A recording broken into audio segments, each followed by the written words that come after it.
तो हेलो दोस्तों, ABC coaching YouTube channel में आप सभी का स्वागत है। आज की इस वीडियो में क्लास 10 सोशल साइंस अर्थात सामाजिक विज्ञान के मस्ट वीवीआई इंपॉर्टेंट क्वेश्चन बताने वाला हूं, जो कि आपकी बोर्ड की परीक्षा के लिए काफ़ी महत्वपूर्ण है। तो सभी छात्र इस वीडियो में बताए गए सभी क्वेश्चन को अच्छे से आप लोग कॉपी में नोट कर लीजिए और परीक्षा से पहले इनको अच्छे से तैयार कर लेना है।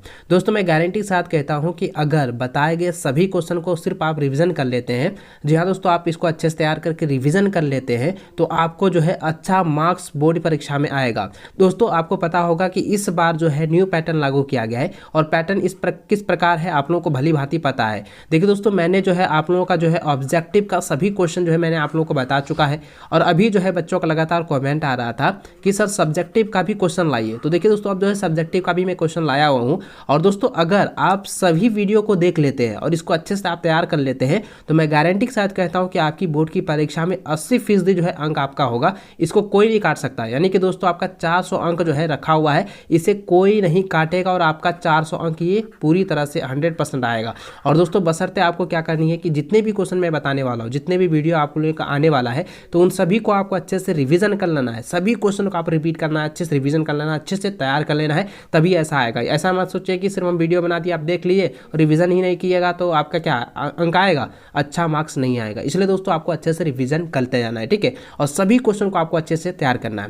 तो चलिए दोस्तों आज की इस वीडियो को शुरू करते हैं। और दोस्तों आज की इस वीडियो में क्लास 10 के सामाजिक विज्ञान के महत्वपूर्ण सवाल बताने वाला हूं, उन सभी को आपको अच्छे से कॉपी में नोट करते जाना है और इनको अच्छे से परीक्षा से पहले रिवीजन जरूर कर लीजिएगा, ठीक है।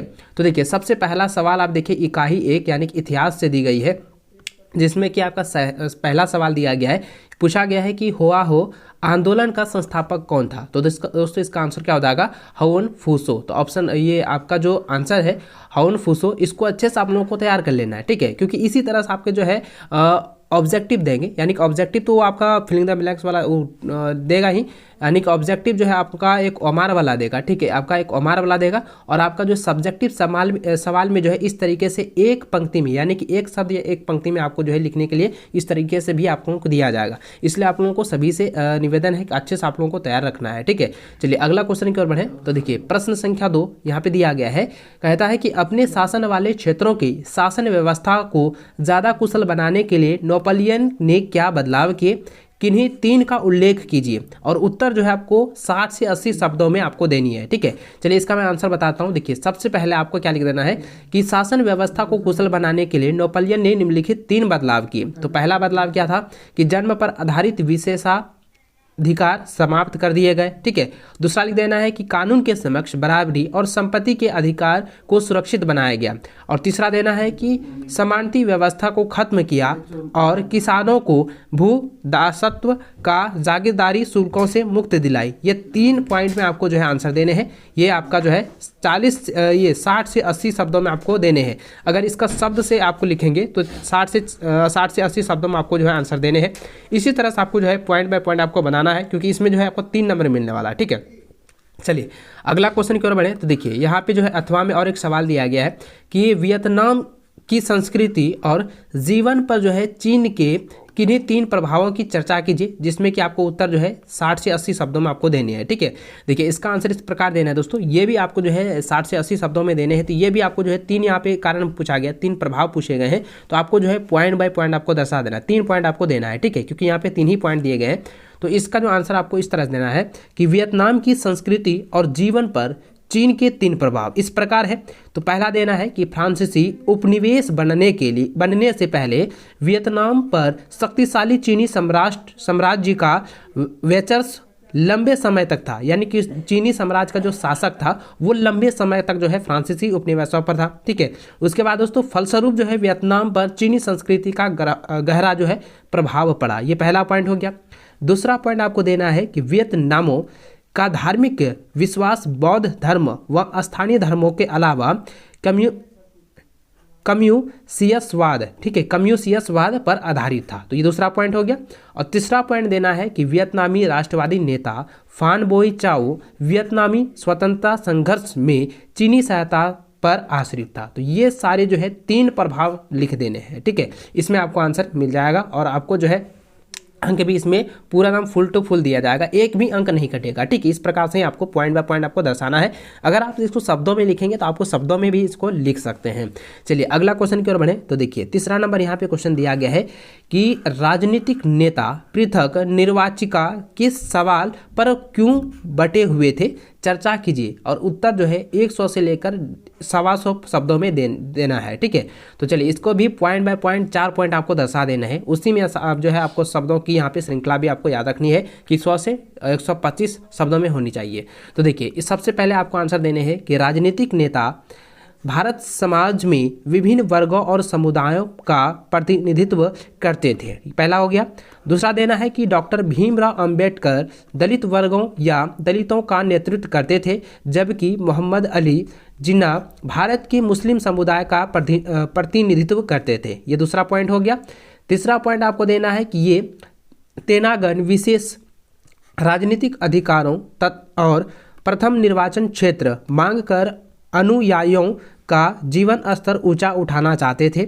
चौथा देना है कि गांधी जी का मानना था कि पृथक निर्वाचन क्षेत्र भारत की एकता पर प्रतिकूल प्रभाव डालेगा। इस तरीके से जो है आपको 4 पॉइंट देने हैं। ठीक है, चलिए अगला क्वेश्चन है जो कि अथवा में दिया गया है। यहाँ पे ये क्वेश्चन जो है काफ़ी वीवीआई है और इस बार दोस्तों यह जो है आने में काफ़ी चांसेस यहाँ पे लग रही है, क्योंकि यह जो क्वेश्चन है ना काफ़ी बार पूछा गया और रिपीटेड क्वेश्चन है और ये काफ़ी इंपॉर्टेंट है। और मैंने पहले ही बताया था कि नमक यात्रा, डांडी यात्रा, इससे रिलेटेड आपके एग्जाम में क्वेश्चन दिए जाएंगे, इनको अच्छे से आप लोगों को तैयार करके रखना है। ठीक है, देखिए सवाल इस प्रकार है कि नमक यात्रा की चर्चा करते हुए स्पष्ट करने की उपनिवेशवाद के खिलाफ प्रतिरोध का एक असरदार प्रतीक था। तो जो कि आपको उत्तर जो है 100 से 125 शब्दों में आपको देने हैं।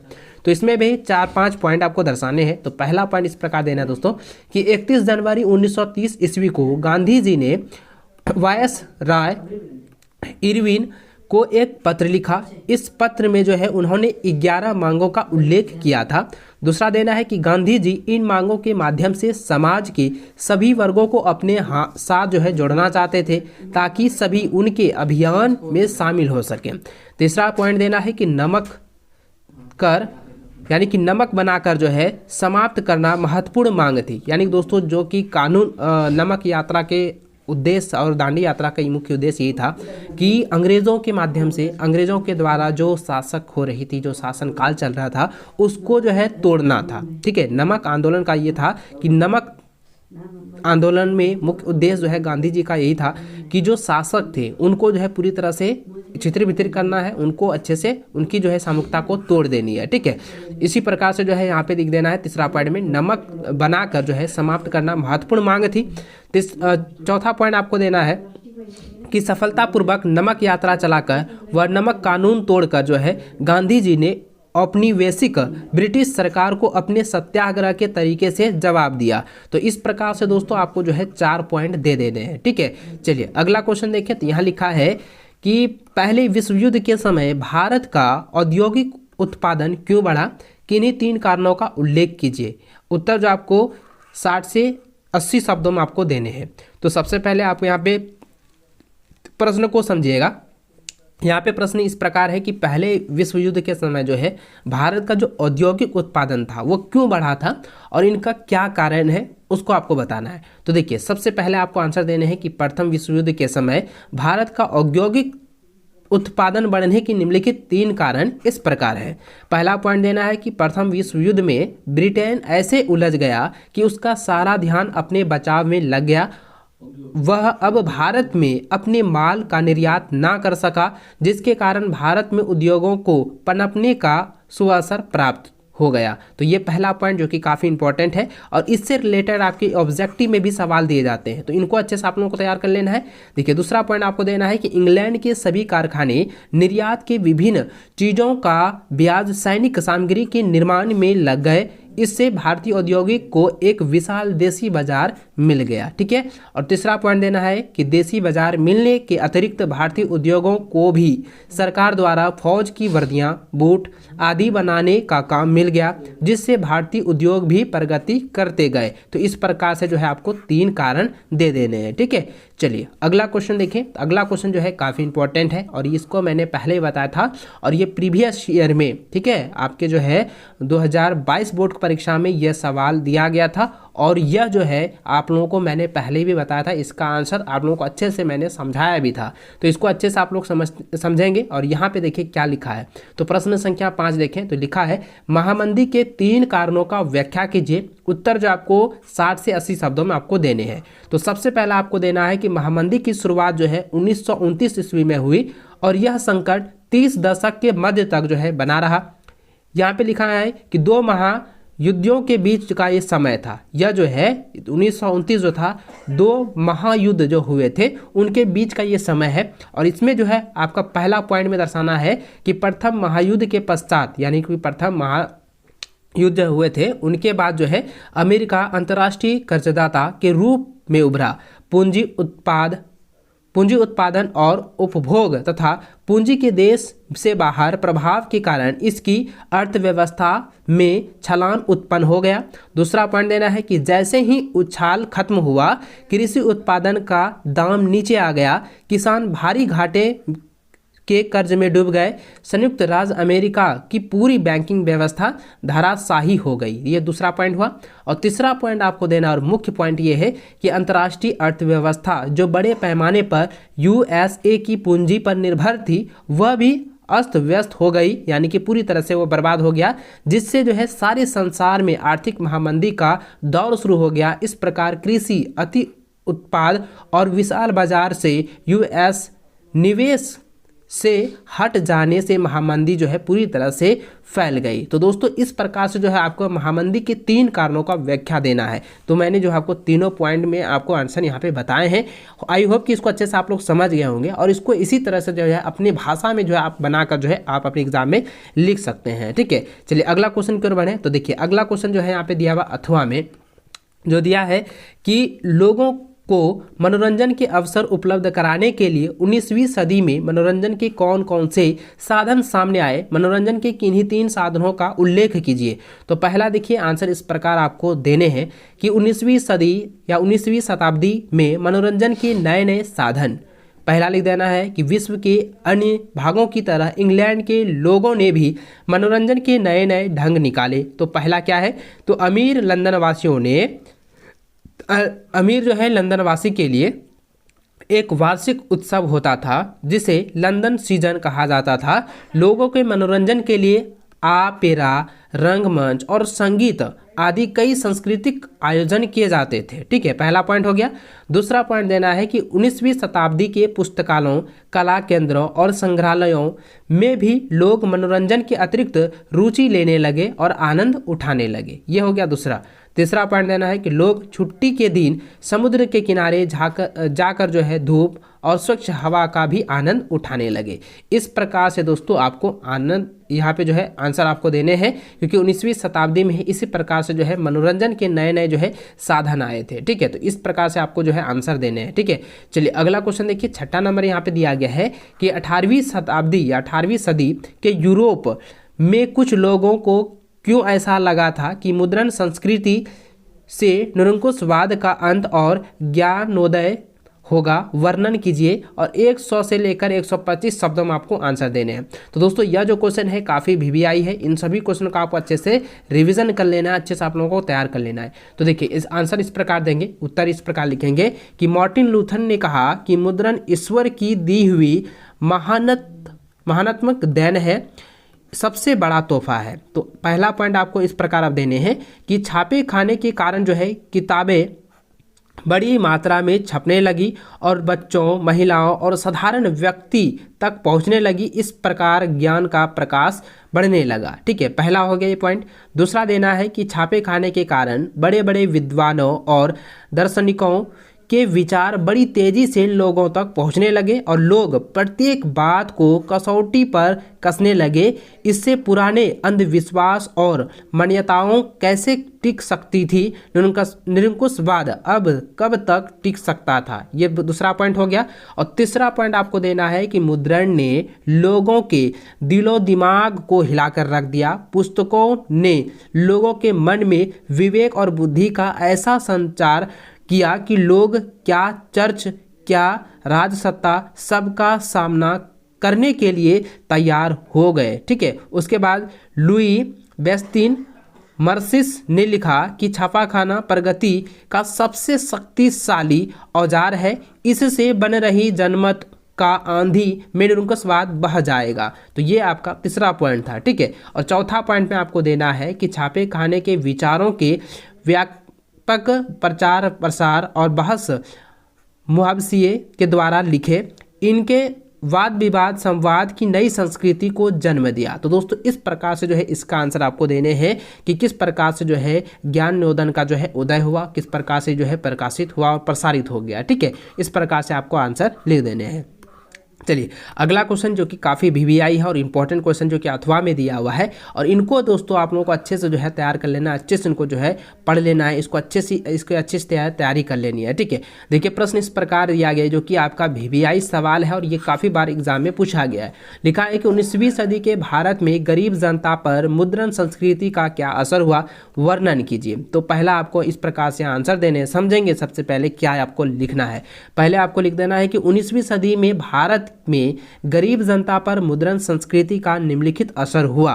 पहला देना है कि अनेक लोगों को छापा खाने में काम मिला। ठीक है, दूसरा लिख देना है कि सस्ती मुद्रण सामग्री से उन्हें राष्ट्रीय अंतर्राष्ट्रीय और स्थानीय समाचार मिलने लगे।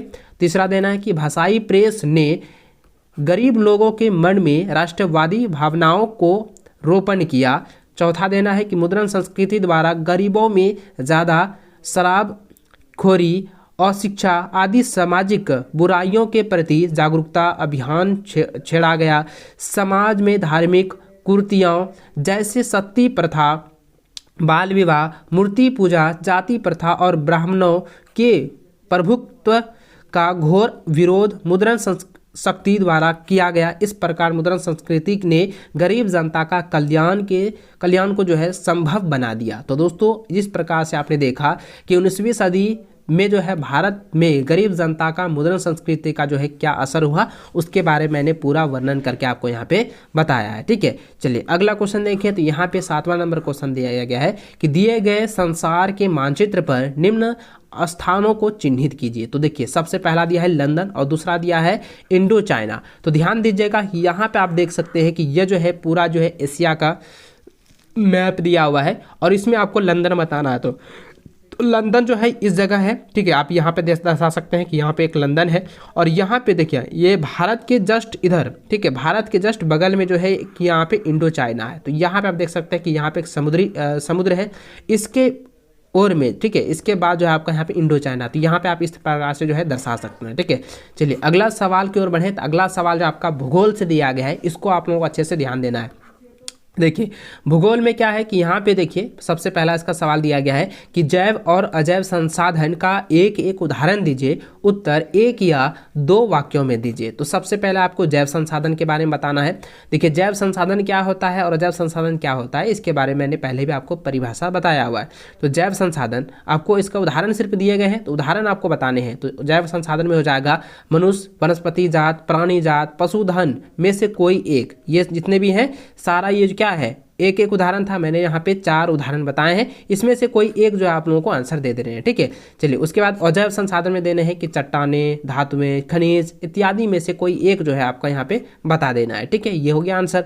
चलिए अगला सवाल है कि निम्न में से कौन सी टिप्पणी, ठीक है, निम्न में से कौन सी टिप्पणी प्राकृतिक वनस्पति जात और प्राणी जात का सही कारण नहीं है। तो देखिए सबसे पहला क्वेश्चन दिया है कि कृषि प्रसार, दूसरा दिया है बृहत स्तरीय विकास परियोजनाएं, तीसरा दिया है कि पशुचारण और ईंधन लकड़ी एकत्रित करना, तीसरा है तीव्र औद्योगिकरण का और शहरीकरण। तो सबसे पहले ध्यान दीजिए यहाँ पे क्या दिया है कि कौन सी टिप्पणी जो है प्राकृतिक वनस्पति जात और प्राणी जात का सही कारण नहीं है। तो ध्यान दीजिए दोस्तों, यहाँ पे जो ऑप्शन नंबर आपका जो डी है ना, ऑप्शन नंबर जो ग जो दिया गया है, यानी कि सी जो दिया गया है कि पशु चरण और ईंधन लकड़ी का एकत्रित करना जो है यह प्राणी जात और वनस्पति जात का सही कारण नहीं दर्शा रहा है। तो ऑप्शन नंबर इसका जो डी है ना वो आपका सही आंसर होगा। इसको अच्छे से जो है आप लोगों को रट लेनी है, याद कर लेनी है।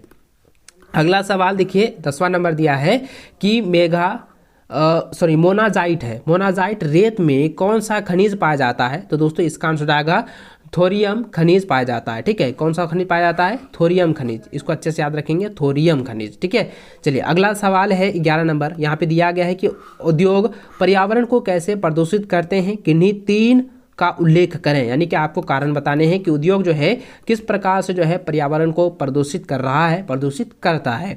तो आंसर आपको इस प्रकार देने हैं कि उद्योग पर्यावरण को निम्न तरीकों से प्रदूषित करते हैं। तो पहला देना है कि वायु प्रदूषण, जो यानी कि आपको लिख देना है, इसका कुछ परिभाषा लिख देना है, डिफिनेशन लिख देना है कि सल्फर डाइऑक्साइड तथा कार्बन मोनोऑक्साइड जैसे गैस से के अधिक मात्रा यानी कि अनुपात में उपस्थित वायु को जो है प्रदूषण के कारण है। ठीक है, यानी कि आपको पता होगा कि उद्योगों के द्वारा कारखानों के द्वारा जो गैस उत्पन्न होते हैं, जो गैस बाहर निकलते हैं, वे जो है वायु को जो है पूरी तरह से प्रदूषित करता है। इस प्रकार से भी आप दे सकते हैं। उसके बाद दोस्तों आपको देना है कि जल प्रदूषण लिख देना है कि जल उद्योगों द्वारा जो है कार्बनिक और अकार्बनिक अवशिष्ट पदार्थों को नदी में छोड़ने से जल प्रदूषण फैलता है। तीसरा देना है कि भूमि प्रदूषण, यानी कि उद्योगों से निकलने वाली गंदगी, कूड़ा करकट जो कि मृदा को अनुपजाऊ बनाता है, वर्षा जल के साथ ये प्रदूषक भूमिगत जमीन तक पहुंचकर उसे भी प्रदूषित करते हैं। ठीक, ये हो गया।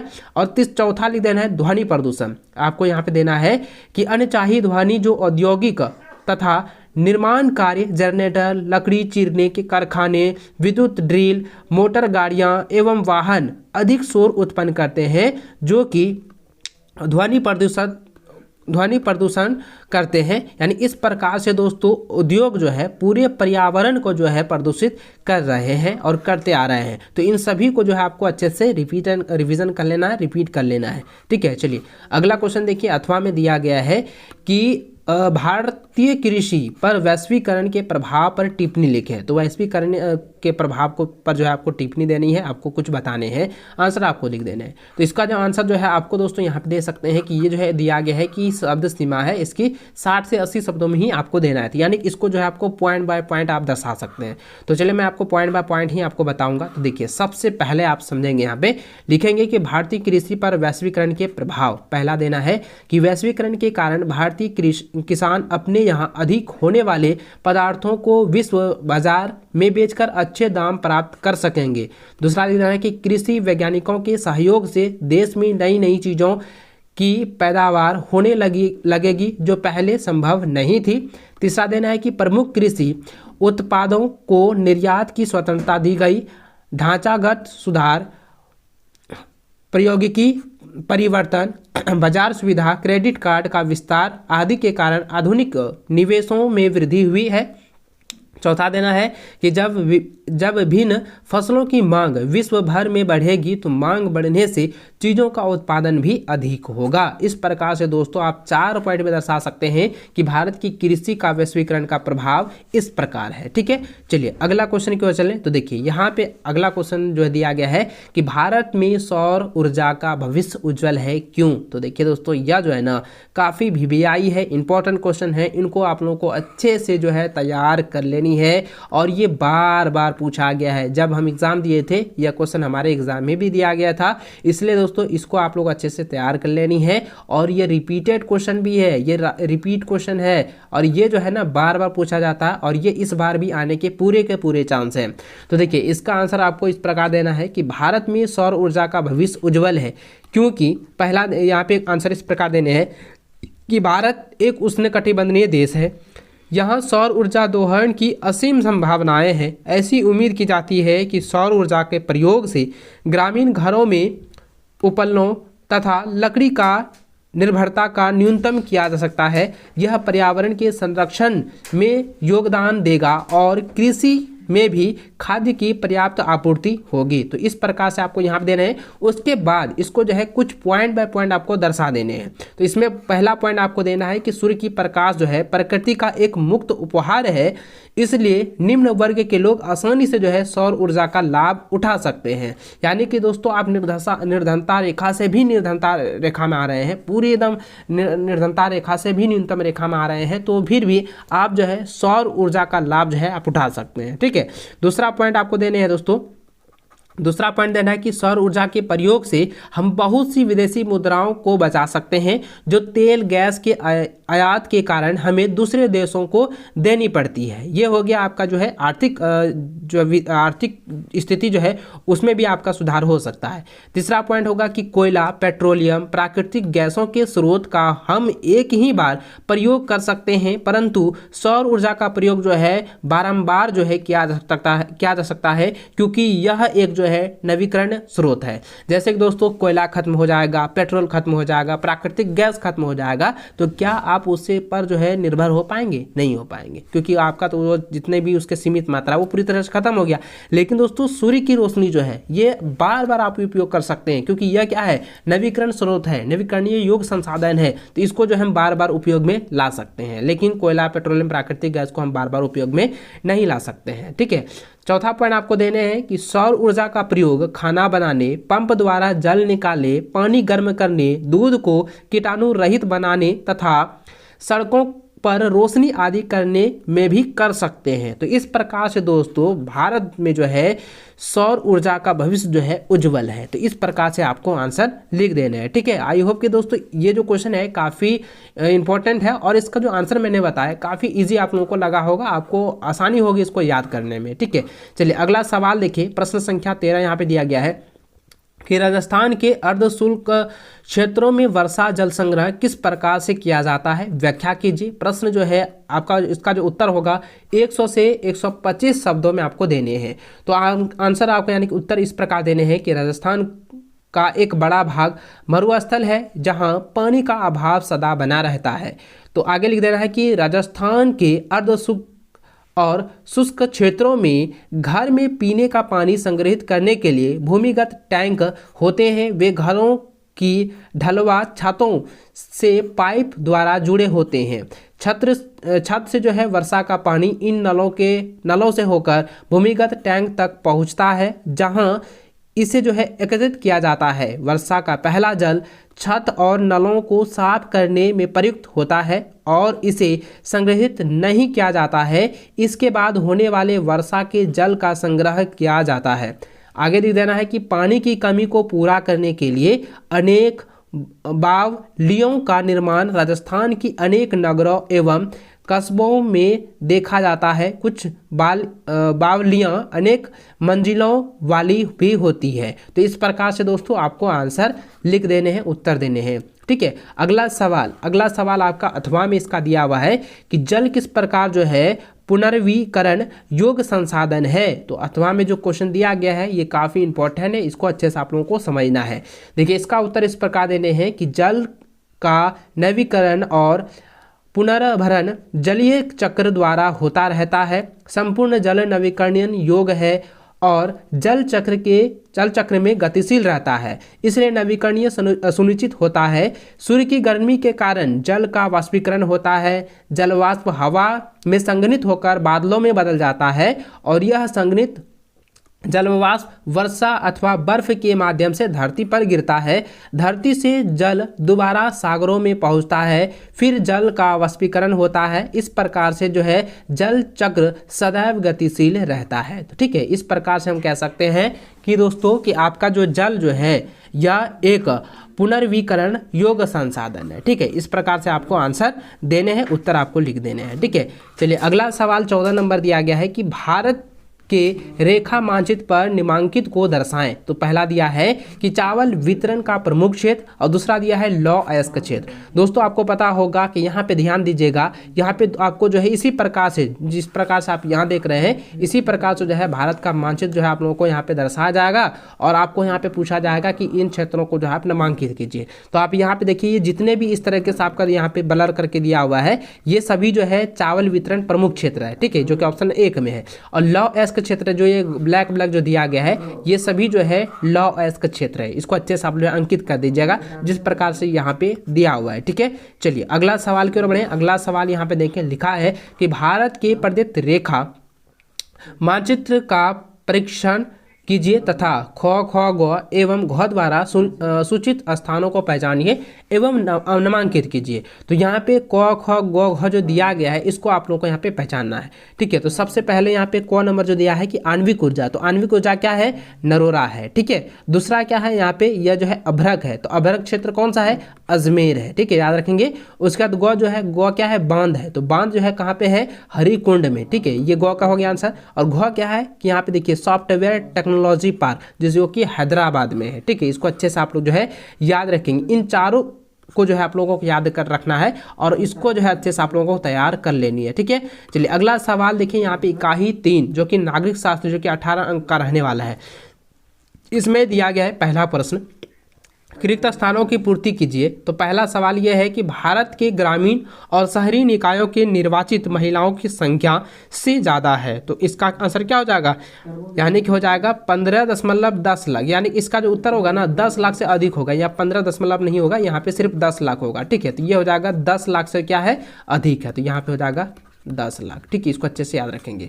अगला सवाल यहाँ पे 16 नंबर दिया है, रिक्त स्थान को पूर्ति कीजिए। फिर भी वही दिया है कि यहाँ पे दिया गया है कि सांप्रदायिक राजनीतिक इस सोच पर आधारित होती है कि ही सामाजिक समुदाय का निर्माण करती है। तो दोस्तों यहाँ पे क्या हो जाएगा, धर्म ही सामाजिक समुदाय का निर्माण करती है। ठीक है, तो यहाँ पे आपको धर्म भराएगा। चलिए अगला है सवाल 17 नंबर कि सही उत्तर को चुन कर लिखिए। तो यहाँ पे दिया है कि भारत में यहाँ औरतों के लिए आरक्षण की व्यवस्था है, तो क्या हो जाएगा, पंचायती राज की संस्थाएं। ऑप्शन नंबर आपका घ जो है ये आंसर होगा। ठीक है, ये आपका सही विकल्प होगा। चलिए अगला सवाल यहाँ पे दिया गया है कि शासन के संघीय और एकात्मक स्वरूपों में क्या क्या 3 प्रमुख अंतर है, इसमें एक उदाहरण द्वारा स्पष्ट कीजिए। उत्तर 60 से 80 शब्दों में आपको देने हैं। तो दोस्तों मैंने आपको बताया था अगर अंतर दिया जाए तो आपको जो है ढांचा स्वरूप बनाना है, क्योंकि ढांचा स्वरूप में आपका सटीक आंसर होता है। अगर आप शब्द में लिखते हैं तो जबकि, लेकिन इस तरह लगाते हैं ना, तो वो क्या होता है, जो एग्जामिनर होते हैं, जो कॉपी चेक करने वाले टीचर होते हैं, वो उलझ जाते हैं, तो फिर आपका जो है नंबर कट भी सकता है। ठीक है, इसलिए दोस्तों आप हमेशा याद रखेंगे ढांचा जो है पूर्ण आपको जो है आंसर आपको अंतरवाइज वाला देना है, यानी कि डिफिनेशन आपको बताने हैं। तो सबसे पहले यहाँ पे अंतर जो पूछा गया था कि संघीय सरकार और एकात्मक स्वरूप सरकार के बारे में, तो सबसे पहले लिखेंगे संघात्मक सरकार और दूसरे आगे लिख देना इधर एकात्मक सरकार। ठीक है, तो संघात्मक सरकार में देना है कि केंद्र और राज्यों के बीच शक्ति का विभाजन होता है, जैसे कि भारत। एक एक उदाहरण दिए। फिर उसके बाद जो है एकात्मक सरकार में देना है कि संपूर्ण सत्ता केंद्रीय सरकार के पास होती है, वही संपूर्ण देश का शासन चलाती है, जैसे इंग्लैंड, फ्रांस और श्रीलंका। ये आपका जो है 3 उदाहरण इसमें दिए। ठीक है, आगे जो है संघात्मक सरकार में दूसरा पॉइंट देना है कि केंद्रीय सरकार राज्य सरकार को आदेश जारी नहीं कर सकती। ठीक है, ये हो गया। और एकात्मक सरकार में लिख देना है कि केंद्रीय सरकार राज्य अथवा स्थानीय प्रशासन को आदेश जारी कर सकते हैं। ठीक है, उसके बाद संघात्मक सरकार का तीसरा पॉइंट देना है कि संविधान प्रायः कठोर होता है, लेकिन सरकार अपनी मर्जी से परिवर्तन जो है नहीं कर सकती। ये हो गया तीसरा। और एकात्मक सरकार में लिख देना है कि संविधान प्रायः जो है लचीला होता है, केंद्रीय सरकार अपनी मर्जी से परिवर्तन कर सकती है। ये आपका जो है दोनों में अंतर हो गया। और इसी प्रकार से जो है आपको ढांचा स्वरूप जो है आपको आंसर देना है। इसमें आपका जो है पूरा का पूरा % में आपको जो है अंक मिलेगा, एक भी नंबर इसमें नहीं कटेगा। ठीक है, अगर वो परिभाषा के अनुरूप लिखते हैं ना, तो उसमें आपका नंबर कटने का चांस रहता है। इसलिए मैं कहता हूं कि ढांचा स्वरूप ही आप लोगों को आंसर देने हैं। ठीक है, चलिए अगला सवाल देखिए 19 नंबर दिया है कि लोकतंत्र में राजनीतिक दलों की किन्हीं 4 भूमिकाओं की चर्चा कीजिए। उत्तर जो आपको 100 से 125 शब्दों में देने हैं, लेकिन मैं आपको जो यहाँ पे पॉइंट बाय पॉइंट छोटा तरीके से आपको बताने वाला हूँ। तो आंसर आपको यानी उत्तर इस प्रकार देने हैं कि लोकतंत्र में राजनीतिक दलों की 4 भूमिकाएं इस प्रकार है। पहला पॉइंट देना है कि राजनीतिक दल चुनाव लड़ते हैं और उन्हें और जो है अपने उम्मीदवारों को ही अधिक से अधिक जिताने का प्रयास करते हैं। ठीक है, पहला हो गया। दूसरा पॉइंट देना है कि राजनीतिक दल अलग अलग नीतियों और कार्यक्रम मतदाताओं के सामने रखते हैं। यानी दोस्तों जितने भी मतदाता हैं, सभी राजनीतिक दल जो है अपनी अपनी नीति को रखते हैं, अपनी अपनी विचार को रखते हैं, ताकि जो है मतदाताओं को जो है लुभा सकें, मतदाताओं को जो है पूरे तरह से मतलब जो है फुसला सके कि हमें ही वोट दीजिएगा। इस प्रकार से जो है कई नीति जो है आपके सामने यहाँ पे राजनीतिक दल जो है रखेगी। ठीक है, तीसरा पॉइंट देना है कि चुनाव जीतने पर बहुमत दल सरकार का बनता है और अपनी नीति जो है नीति के अनुसार जो है सरकार चलाता है। तो ये हो गया तीसरा। और चौथा पॉइंट देना है कि देश के कानून निर्माण में महत्वपूर्ण भूमिका निभाते हैं। तो ये जो है राजनीतिक दलों के जो 4 भूमिकाएं हैं वो मैंने आपको यहाँ पे बताए हैं। इस प्रकार से आप आंसर जो है लिख सकते हैं। इस प्रकार से ही आप लोगों को अच्छा रहेगा और ये शॉर्ट में है। ठीक है, चलिए अगला सवाल देखिए, इसी का अथवा में दिया गया है कि 1990 के बाद भारत की केंद्र राज्य संबंध पर प्रकाश डालिए। प्रश्न जो है और इसका जो उत्तर है 100 से 125 शब्दों में आपको देने हैं, लेकिन मैं आपको जो है 4 पॉइंट में बताऊंगा। तो पहला पॉइंट आप इस प्रकार लिखेंगे कि 1990 से देश के अनेक राज्यों में क्षेत्रीय दलों का उदय हुआ। यही दौर केंद्र में संगठन या गठबंधन, ठीक है, यहाँ पे केंद्र में गठबंधन सरकार की शुरुआत थी। तो ये पहला हो गया। दूसरा पॉइंट देंगे कि किसी एक दल को लोकसभा में स्पष्ट बहुमत नहीं मिला, इसलिए प्रमुख राष्ट्रीय पार्टियों को क्षेत्रीय दलों समेत अनेक पार्टियों का संगठन या गठबंधन बनाकर सरकार बनानी पड़ी। ये दूसरा हो गया। तीसरा पॉइंट देना है कि इससे सत्ता में साझेदारी और राज्य सरकारों की स्वायत्तता का आदर करने की नई संस्कृति पनपी। चौथा देना है कि इस प्रवृत्ति को सुप्रीम कोर्ट के एक बड़े पैमाने से भी बल मिला। फलस्वरूप राज्य सरकार को मनमाने ढंग से भंग करना केंद्र सरकार के लिए मुश्किल हो सका। तो इस प्रकार से दोस्तों आपको 4 पॉइंट जो है दर्शा देने हैं। ठीक है, चलिए अगला क्वेश्चन क्यों चलें। तो अगला क्वेश्चन यहाँ पे दिया गया है कि दबाव समूह की गतिविधियां लोकतांत्रिक सरकार में कामकाज को कैसे उपयोगी होती है, किन्हीं 4 कारणों का जो है वर्णन करना है। तो पहला आपका आंसर उत्तर तो इस प्रकार देने हैं, विभिन्न दबाव समूह अपने ही ढंग से लोकतंत्र की सेवा करते हैं और उसी की जुड़े मजबूत होते हैं। ठीक है, उसकी जड़ें जो है मजबूत होते हैं। यहाँ पे जो है पूछा गया था कि इन्हीं 4 का वर्णन करें। तो 4 पॉइंट में आपको आंसर देने हैं। तो पहला पॉइंट देना है कि ये विभिन्न दबाव समूह सरकार को आम नागरिकों की कठिनाइयों और आवश्यकताओं से अवगत कराते हैं। दूसरा देना है कि ये हित समूह विभिन्न प्रकार के दबावों में संतुलन बनाए रखते हैं। यदि एक दबाव समूह अपनी बात मनवाने के लिए सरकार पर अनुचित दबाव डालते हैं तो बाकी हित समूह इस अनुचित दबाव को विफल कर देते हैं।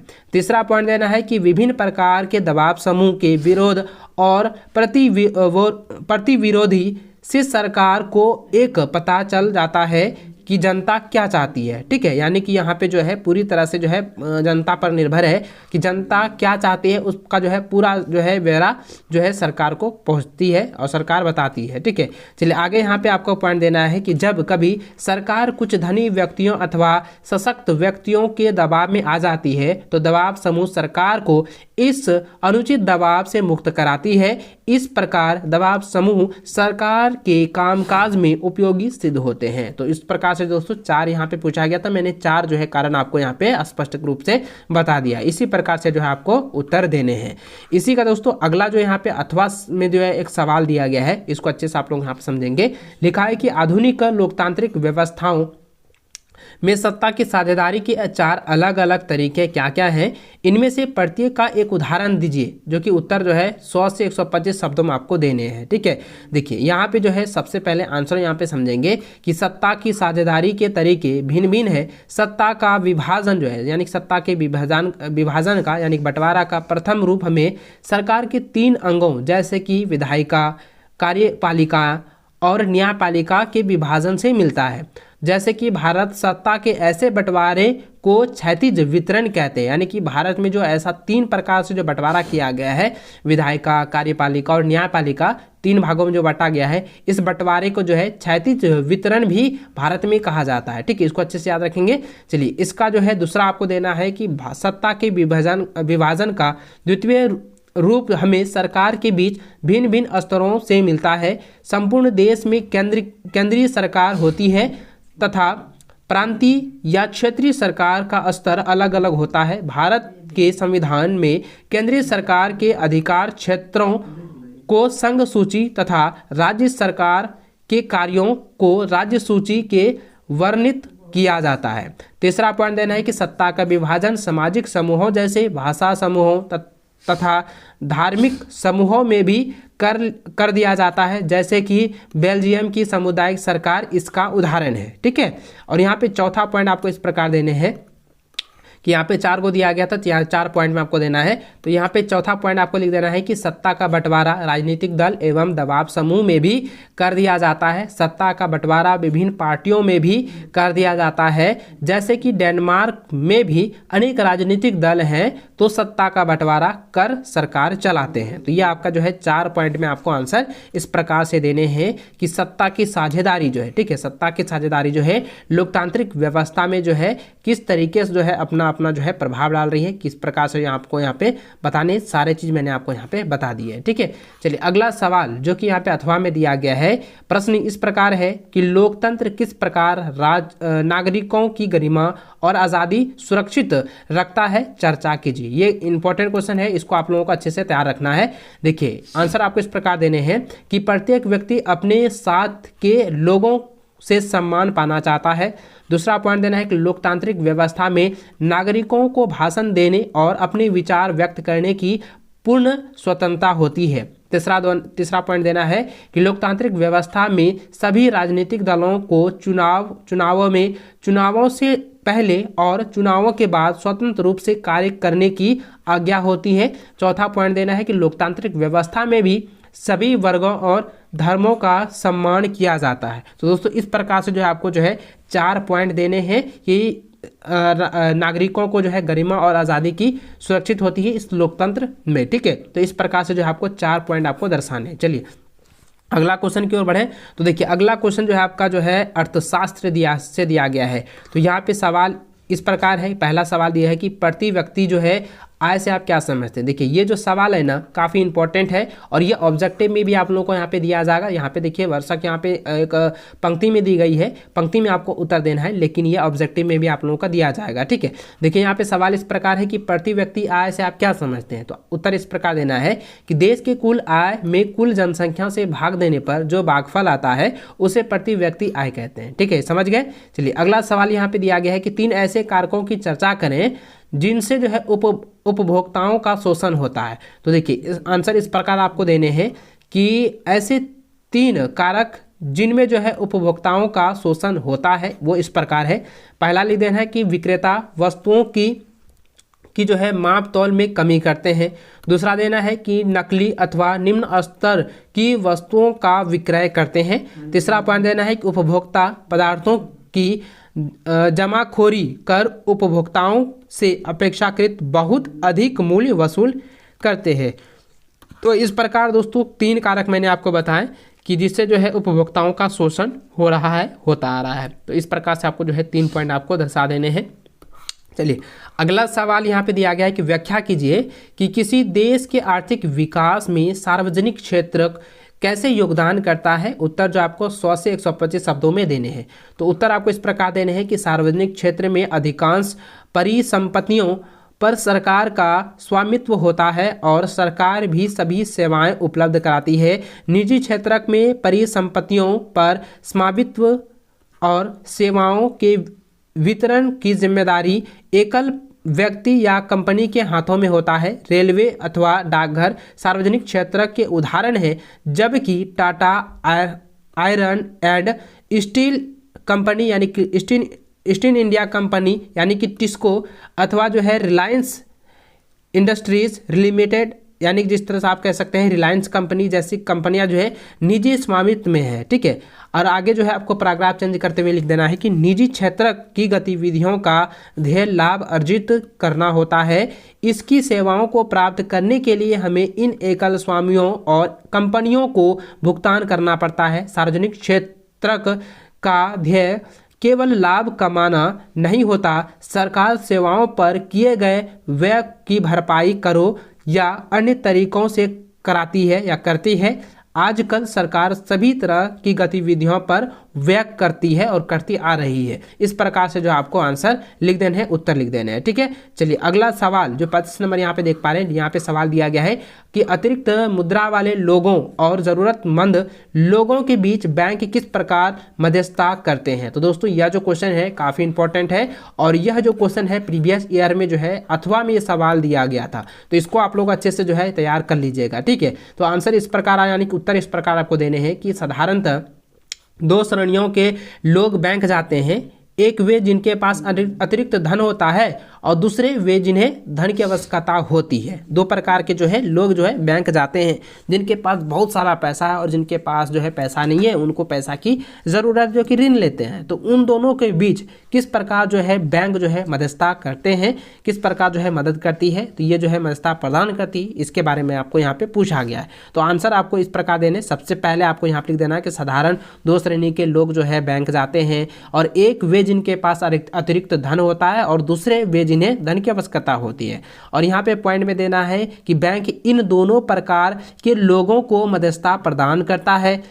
आगे पॉइंट देना है कि जिनके पास अतिरिक्त धन होता है उस जमाकर्ता को बैंक सुद देते हैं और जिन्हें धन की ज़रूरत है उन्हें बैंक जो है सुद प्राप्त करता है, यानी कि उसे जो है ऋण प्रदान करता है। ठीक है, याद रखेंगे। और उसके बाद तीसरा पॉइंट में देना है कि इस प्रकार बैंक में जो अतिरिक्त धन बच जाता है उससे बैंक निजी काम चलाता है, बैंक की मध्यस्थता से सभी वर्गों का कल्याण होता है। तो इस प्रकार से दोस्तों आपने यहाँ पे देखा कि अतिरिक्त मुद्रा वाले यानी अतिरिक्त पैसा वाले लोग जो है ज़रूरतमंद लोगों को जो है के बीच जो है बैंक किस तरह से जो है मध्यस्थता कर रही है, किस तरह से प्रदान कर रही है। तो यहाँ पे इस प्रकार से जो है आपको ये सभी क्वेश्चन को अच्छे से आप लोगों को रिवीजन कर लेना है, अच्छे से इसका आंसर जो है आप लोगों को रट लेनी है। ठीक है, चलिए अगला सवाल की ओर बढ़े। तो यहाँ पे 26 नंबर क्वेश्चन दिया गया है कि विकसित देश विकासशील देशों से उनके व्यापार और निवेश का उदारीकरण क्यों चाहते हैं।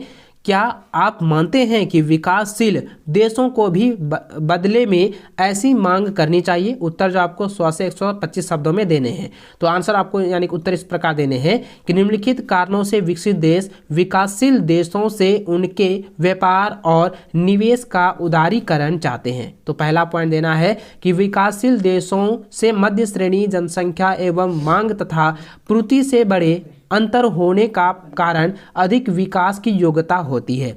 दूसरा पॉइंट देना है कि विकासशील देशों में संरचना के विकास में निवेश अक्सर रेल, सड़क एवं बिजली निर्माण के कार्यों में हो सकते हैं। और दोस्तों आगे यहाँ पे देखिए क्या यहाँ पे सवाल दिया था, दूसरा सवाल यहाँ पे दिया था, क्या आप जानते हैं, क्या आप मानते हैं कि विकासशील देशों में भी बदले में ऐसी मांग की जाती है। तो आपको पैराग्राफ चेंज करते हुए आंसर देने हैं कि हाँ हम मानते हैं कि विकासशील देशों में भी ऐसी मांग करनी चाहिए। विकासशील देशों को विकसित देशों के बाजार तक की पहुंच होनी चाहिए तथा साथ ही इन देशों के निवेश में तकनीक की मांग भी करनी चाहिए। इस प्रकार से दोस्तों आपको उत्तर लिख देने हैं। सवाल इकाई 5 आपदा प्रबंधन से दिया गया है, जिसमें पहला सवाल यहाँ पे है 27 नंबर कि हाल ही में यानी कि हाल में जो है किस साल में विनाशकारी सुनामी ने भारत को हानि पहुंचाई है। तो दोस्तों किस ईस्वी में जो है, सबसे पहले यहाँ पे समझेंगे कि हाल ही का ये साल है। तो दोस्तों 2004 में जो है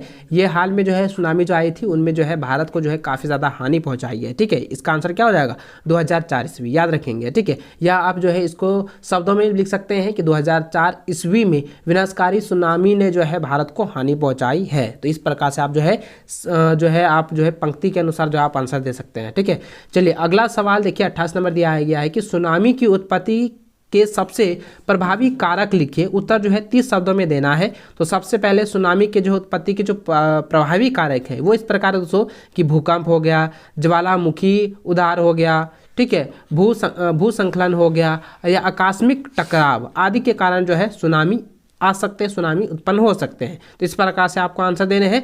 अगला सवाल जो 29 नंबर दिया गया है कि 4 विभिन्न कार्यबलों की पहचान कीजिए तथा प्रत्येक कार्यबल के 2 उत्तरदायित्वों का उल्लेख कीजिए।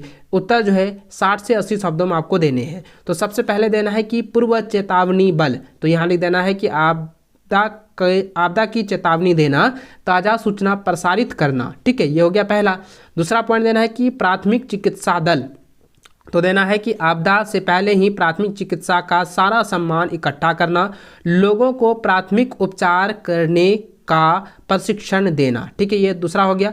तीसरा पॉइंट देना है कि आश्रय स्थल प्रबंध करना या प्रबंध दल, यानी दोस्तों इसका मतलब ये हो गया कि जब सुनामी आएगा, जब आपदा आएगा, तो क्या होगा कि जो दल होंगे वो आप लोगों को जो है अच्छे जगह पर जो है आश्रय दिया जाएगा, आश्रय का जो है योगदान वहाँ पे प्रदान करेगा। तो यहाँ पे दोस्तों आपको आंसर इस प्रकार देना है कि आपदा से पहले ही सुरक्षित स्थानों का पता लगाना, आश्रय स्थलों तक पहुँचने के सुरक्षित मार्ग जो है सुनिश्चित करना। तो इस प्रकार से आपको जो है आंसर देने हैं। अगला सवाल इसी का जो है अथवा में दिया गया है। क्वेश्चन इस प्रकार यहाँ पे अथवा में दी है कि भूस्खलन संभावित क्षेत्र में स्थान का चयन करने के लिए किन किन बातों को ध्यान में रखना चाहिए। तो उत्तर दे रहे हैं कि भूस्खलन संभावित क्षेत्र में स्थान का चयन करने के लिए निम्न बातों को ध्यान में रखना चाहिए। पहला लिख देना है कि जिन क्षेत्रों में पहले ही भूस्खलन होता है वहां भवन का निर्माण नहीं करना चाहिए। दूसरा पॉइंट देना है कि भवन बनाने के लिए किसी बहने वाली नदी से दूर वाले स्थान को चुनना चाहिए। तीसरा पॉइंट देना है कि भवन का स्थान किसी गहरी ढलान पर नहीं बल्कि समतल भूमि पर स्थित होना चाहिए। इस तरह से जो है आपको जो है 3 पॉइंट यहाँ पे दर्शा देने हैं। ठीक है, चलिए अगला सवाल जो कि 30वां नंबर क्वेश्चन दिया गया और इस इंपॉर्टेंट क्वेश्चन और इस वीडियो का जो है लास्ट क्वेश्चन यहाँ पे दिया गया है। सबसे यहाँ पे ध्यान दीजिएगा, इसको अच्छे से आप लोगों को समझना है कि प्राथमिक उपचार क्या है, इसके लक्ष्य को बताना है। तो देखिए समझेंगे कि किसी दुर्घटना के पश्चात घायल व्यक्ति को पूरी चिकित्सा सहायता मिलने से पूर्व जो चिकित्सा संबंधी सहायता दी जाती है उसे प्राथमिक उपचार कहते हैं। ठीक है, यहाँ समझ गए कि प्राथमिक उपचार क्या होता है। चलिए इसका जो है लक्ष्य बताना है। तो सबसे पहले लिखेंगे यहाँ पे पैराग्राफ चेंज करते हुए कि इसके मुख्य लक्ष्य निम्नलिखित हैं। तो पहला पॉइंट देना है कि जीवन की रक्षा करना। दूसरा देना है कि जहां तक संभव हो स्वास्थ्य लाभ की प्रतिक्रिया यानी कि प्रक्रिया में तेजी लाना। और तीसरा पॉइंट देना है कि घायल व्यक्ति की हालत को बिगड़ने से रोकना, स्वास्थ्य लाभ की प्रक्रिया में तेजी लाना। तो दोस्तों इस प्रकार से जो है आपको 3 पॉइंट यहाँ पे दर्शा देने हैं। क्या, यानी कि प्राथमिक उपचार के लक्ष्य किस प्रकार है। ठीक है, चलिए दोस्तों आई होप कि इस वीडियो में जितने भी मैंने क्वेश्चन आप लोगों को बताया है, अब आप लोगों से उम्मीद है कि आप सभी जो है इस वीडियो में बताए गए सभी क्वेश्चन को आप अच्छे से जो है रिविजन करेंगे और सभी वीडियो को, ठीक है, सभी वीडियो को जो है आप लोग जो है अच्छे से देखेंगे। सभी वीडियो को आप लोगों को अच्छे से देखना है ताकि आप, अगर आपका जो टारगेट 80% है तो आपकी बोर्ड की परीक्षा में ये 400 जो अंक है ना, ये आपके होंगे, ये कोई नहीं काट सकता है, बशर्ते आपको सभी क्वेश्चन को अच्छे से रिवीजन करते जाना है, चाहे वो ऑब्जेक्टिव हो या सब्जेक्टिव हो। चलिए दोस्तों इस वीडियो में बस इतना ही। आई होप कि इस वीडियो में आप लोगों को अच्छे से समझ में आ गया होगा। सभी क्वेश्चन को अच्छे से मैंने आप लोगों को एक्सप्लेन करके बताया है। अच्छी लगे हो वीडियो तो वीडियो को लाइक अपने दोस्तों के साथ शेयर करेंगे। चैनल पर नए हैं, चैनल को सब्सक्राइब कर लेना ताकि आगे भी इसी प्रकार की वीडियो आप लोगों को मिल सके।